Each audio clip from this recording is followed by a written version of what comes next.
ये दो डब्बे मेरे पास हमेशा होते थे। जब भी छुट्टियां खत्म होने के बाद मैं घर से वापस बोर्डिंग स्कूल जाती थी। पहला कुरकुरे नमक पारे के और दूसरे खस्ता शक्कर पारे के। दोस्तों के साथ मिलकर खाते खाते ये डब्बे कब खाली हो जाते थे पता ही नहीं चलता था। वैसे तो हॉस्टल में लगभग सभी के पास ये दोनों डब्बे होते थे, लेकिन हर घर की रेसिपी और स्वाद थोड़ा थोड़ा अलग होता था। और मेरी ही तरह मेरे बच्चों को भी ये दोनों काफी पसंद होता है, तो मैं अक्सर उनके लिए बनाते रहती हूँ। तो सोचा आज अपने घर की ये पारंपरिक रेसिपी आप लोगों के साथ भी शेयर की जाए। ये जो नमक पारे की रेसिपी आज मैं आपके साथ शेयर कर रही हूँ, ये कसूरी मेथी के फ्लेवर वाले नमक पारे हैं। तो इसे बनाने के लिए एक बड़े परात में लगभग 300 ग्राम मैदा, 4 से 5 बड़े चम्मच घी, स्वाद के अनुसार या लगभग 1 चम्मच नमक, 1 चम्मच चिली फ्लेक्स और 2 चम्मच कसूरी मेथी डालेंगे और इन सभी को अच्छे से मिला लेंगे।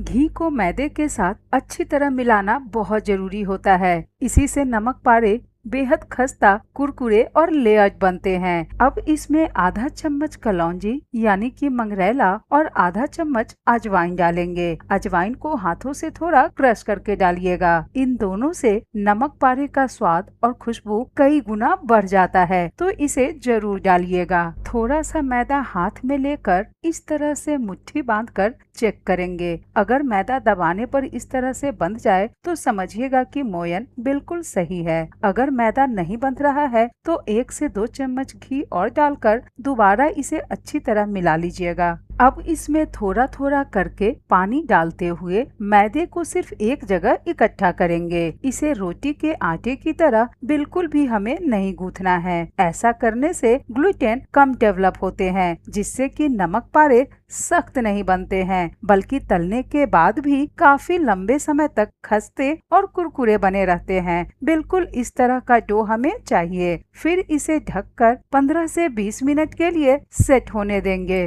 15 से 20 मिनट के बाद आटे को एक बार फिर से हाथों से मसलकर थोड़ा चिकना कर लेंगे। फिर इसे इक्वल पोर्शन में बांटकर इसकी लोइया बना लेंगे।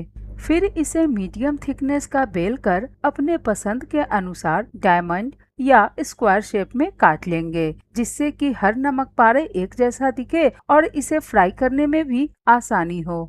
आप चाहें तो ये नमक पारे गेहूं के आटे से भी बना सकते हैं, लेकिन मैं आज इन्हें बिल्कुल पारंपरिक तरीके से बना रही हूँ, जैसे कि मेरे घर में बचपन से बनते आए हैं। इसीलिए मैंने आज मैदे का इस्तेमाल किया है।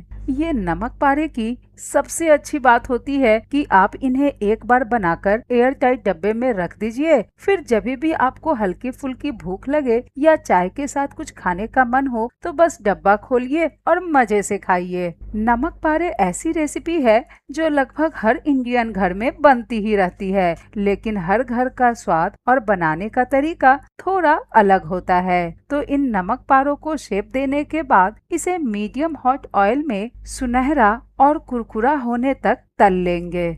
इसे फ्राई करने के लिए तेल मीडियम हॉट ही रखें। इसे बहुत ज्यादा गर्म नहीं कीजिएगा, नहीं तो नमक पारे ऊपर से जल्दी ब्राउन हो जाएंगे और अंदर से कच्चे ही रह जाएंगे।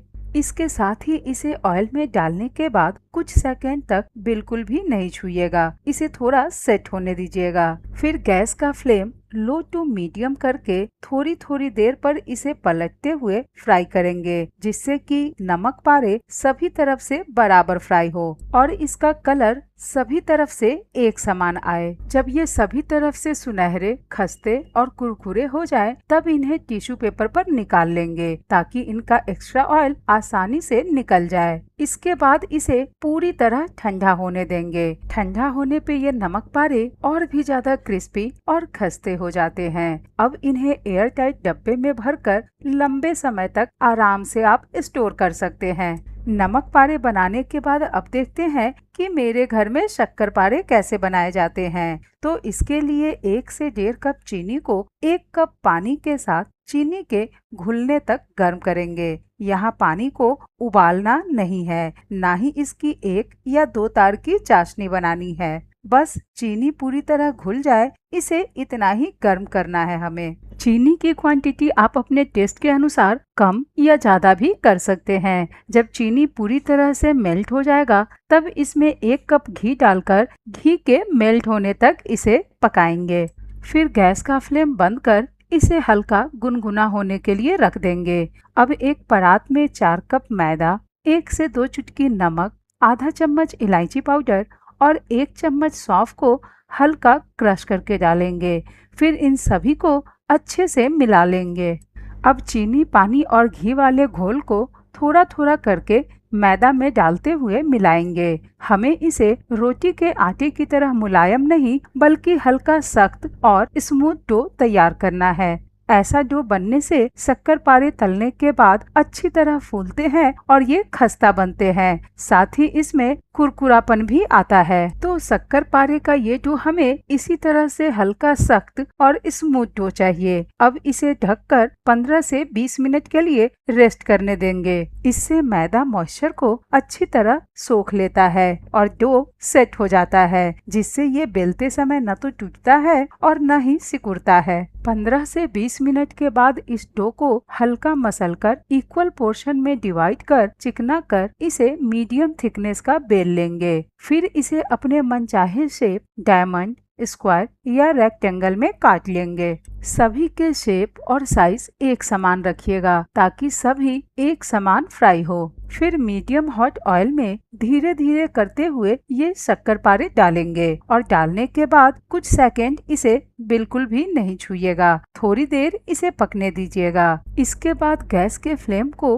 लो टू मीडियम पर रखते हुए बीच बीच में हल्के हाथों से पलटते रहेंगे, ताकि ये चारों तरफ से एक समान सुनहरे रंग के हो जाए। शक्करपारों को थोड़ा धैर्य के साथ तलना बहुत जरूरी होता है। धीमी आंच पर धीरे धीरे फ्राई करने से ही ये अंदर तक अच्छी तरह पकते हैं और बाहर से खस्ता बनते हैं। जब ये हल्के सुनहरे और अच्छे से फूल जाए, तब इन्हें निकालकर टिश्यू पेपर पे रख लेंगे, जिससे कि एक्स्ट्रा ऑयल निकल जाए। पूरी तरह ठंडा होने के बाद ये और भी ज्यादा खस्ते हो जाते हैं। तो जब ये पूरी तरह ठंडा हो जाए, तो इसे एयर टाइट डब्बे में भरकर कई दिनों तक आप आराम से स्टोर कर सकते हैं। तो ये थी मेरे घर में बनने वाले नमक पारे और शक्करपारे की रेसिपी। अगर वीडियो अच्छी लगी हो तो इसे लाइक कर अपने फैमिली और फ्रेंड के साथ शेयर जरूर कीजिएगा। साथ ही कमेंट करके मुझे बताइएगा कि आपके घर में नमक पारे और शक्करपारे किस तरह से बनाए जाते हैं। तो मिलते हैं अगली वीडियो में। तब तक के लिए bye bye and take care.